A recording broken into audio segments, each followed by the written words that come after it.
Alright, you guys, I have a great tip for you today.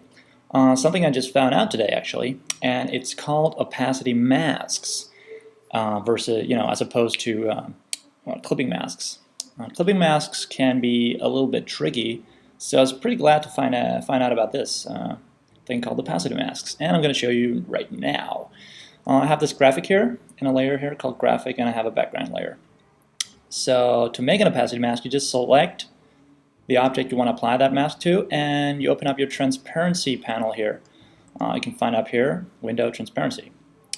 And what you do, what's the most simple thing to do, is just simply to double click on this gray area here. That will, you see, first of all, remove that graphic which you've selected, but it's not completely gone. It's just, right now, it's hidden because there is no white areas painted inside the mask right here. And that's a good rule of thumb, that white objects always makes the objects below the mask or inside the mask visible, and all the blacks will hide the objects in the mask. So right now it's completely black, hence the missing graphic. And you can see when we're inside this mask, you can see our layers panel has changed to show us this opacity mask here. So we can always see that, okay, right now I'm in opacity mask. Great tip. And you can always switch back and forth. You can see now my layers changed because I clicked over here on the graphic object here. But I'm going to switch back to the mask because now the interesting part is that you can actually choose a shape. I'm going to, just to make a clear example, I'm going to choose the rectangle tool, and I'm not going to paint with black because it's already black, so I'm going to change the color to, let's say, white. And once you start painting inside the mask, you can see, whoa, I'm going to, it's going to be able, it's going to show me the portion where I paint with white. In this example, it's going to show me the graphic inside the mask.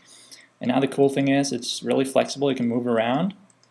You can move this object around that you just made to show or hide different parts of your graphic. And you can even change the opacity of this object here. Let me see if I change that. You can see how it becomes, right now it has an opacity of 50%. And that means, let me just make an example out of this. I'm going to switch back to normal mode right here, and I'm going to go down to a layer that I made called BG, as in background layer.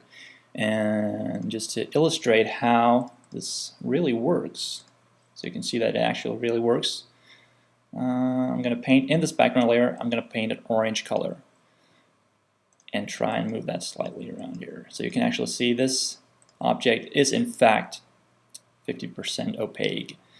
I'm going to select it again, go back to the mask here and move it around a little bit. You can see it's really flexible. I can even change this back up if I want to.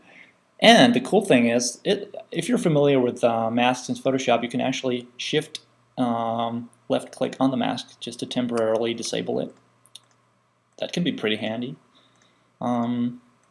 If you decide, okay, I don't want to see this mask right now because I need to be able to view the entire graphic as it is and move it around, and whoop, now I decide, oh, I want to see it again. So yeah, it's great.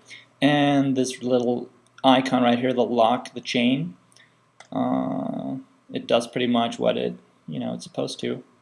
If it's deselected, when you move your graphic, you'll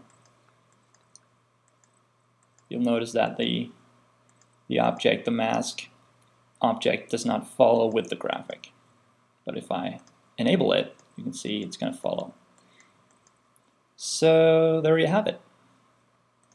It's all good.